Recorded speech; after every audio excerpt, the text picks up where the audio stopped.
with Steven Slate drums. There's no live drums whatsoever on this. They sound pretty good, I think. I don't remember the exact settings I used. I think I started with the Absolute Rock kit, I believe it was. And then I used like snare 2 and snare 7 and mixed those two snares together, which are a couple of my favorite snares of the set. But there's like, I mean, I find a new favorite snare every day, so whatever. And let's see here.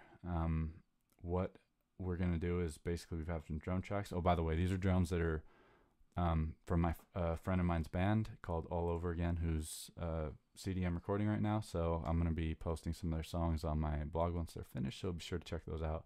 Really talented band. Anyway, so these drums are from a song called Things Didn't Suck of theirs. So let's see here. Basically, you know, basic kick, snare, cymbals, rooms, hi-hat, toms. Yeah. That's about it. What we're doing with the mixing is we are sending all the drums are just right now being output through. Just sending directly out. Let me change it. We're going to send it over to drum bus first. And this over here, this ride send, don't let that fool you. That's actually a reverb. It's sending to this reverb over here, this SIR2 reverb. Anyways, and that's a really good reverb, by the way. So we're going to send all the drums out to bus 2728. And how we do that, by selecting all the drums, is we select them all. You know, just normally we shift select, and then if we do option shift and select one of their outputs to change, they all change. So it's a nice little trick in Pro Tools. And so right now, let's play them back. This is what they sound like as is. 1 second.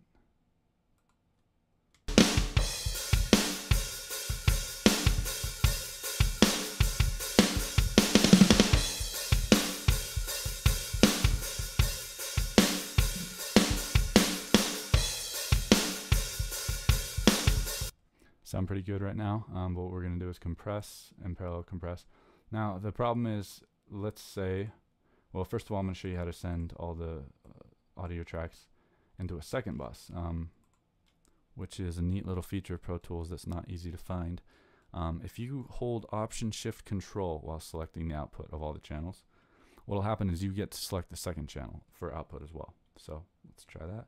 Option Shift Control, bus 2930. So now, sending the exact same signal into two different buses. Alright, so what we want to do is we're going to use a plugin. Let's use the UAD 4000 bus compressor. I like this plugin. It's not necessarily, most people use it on the master bus, but I like it on drum buses. We can set the settings. Let's just try drum bus setting first. Now, damn, 1 second. Let me set the output of this one as well. Okay. Sounds terrible, right? What happened? The signal's phasing because of the delay that's introduced by this plugin. So what I usually do is I just use the same amount of plugins that I use on the channel before and keep it really simple that way, so that you're not having to go back and find exactly how much the second track was delayed and then change it back. It's a huge headache and things get lost, and it's a pain. So basically we'll just copy this plugin over to this one, Option Shift Drag. Signals back in phase. So what we'll do is we want to make this, usually there's like a bypass control on the plugin. If we hit bypass that on this one, it will bypass the plugin altogether and the delay will be back in. Different plugins work differently, I believe, and some of them, if you bypass it, it will still introduce a delay if it's on the channel. This one, if you bypass it, it will not introduce a delay on the channel, so they would be phasing again. So what we want to do is just keep it as, and a lot of plugins have a like turn off, but this one's not. This little button, it looks like it's the master on off, but it's not. So yeah, basically we just want to keep it as normal as the signal would be.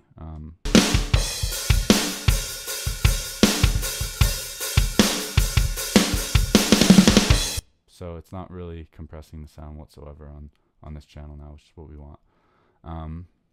And then we're going to go over to this one. So here's our parallel bus, right? What we want to do, go ahead and, no, we want to mute this one. So we want to mute this one. And then we want to squash this one. So what we do, set a high ratio.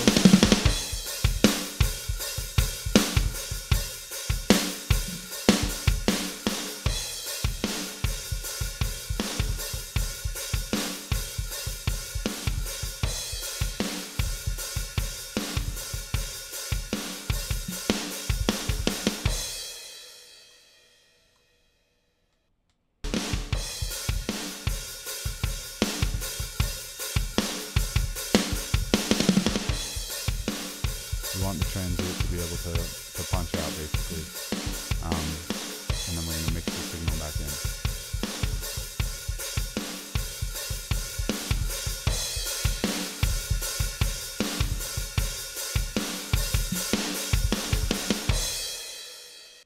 Alright, so sounding pretty good for the parallel bus. We're going to lower the signal and then mix it back in with the original.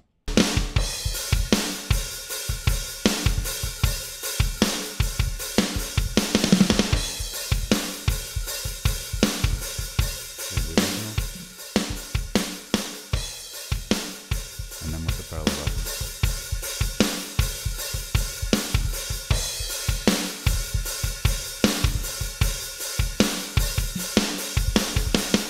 Notice how much bigger it sounds, how much more aggressive, and how much more attack there is behind it.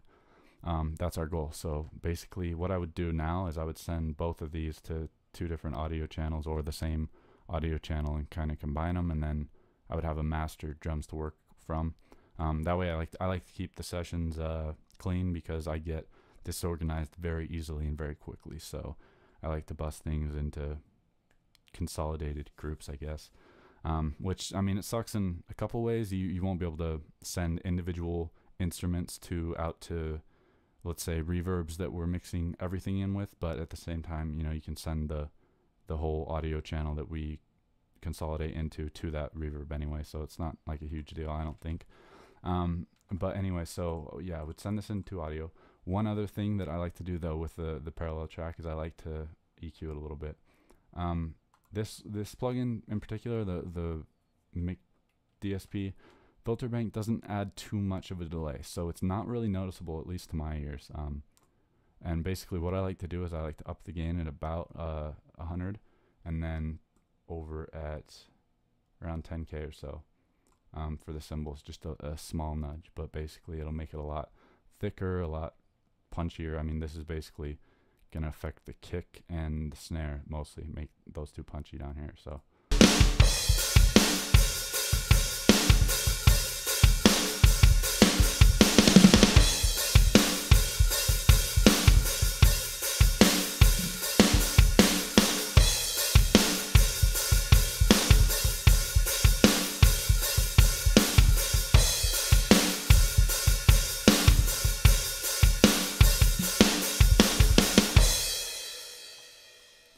and I'll take you through the beginning of the next part of the song a little bit.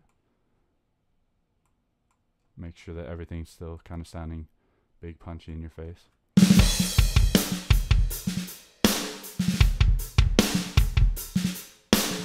I like that. The drums are reading a lot better now. It's sounding a lot better without it. See how it just doesn't have the impact of that.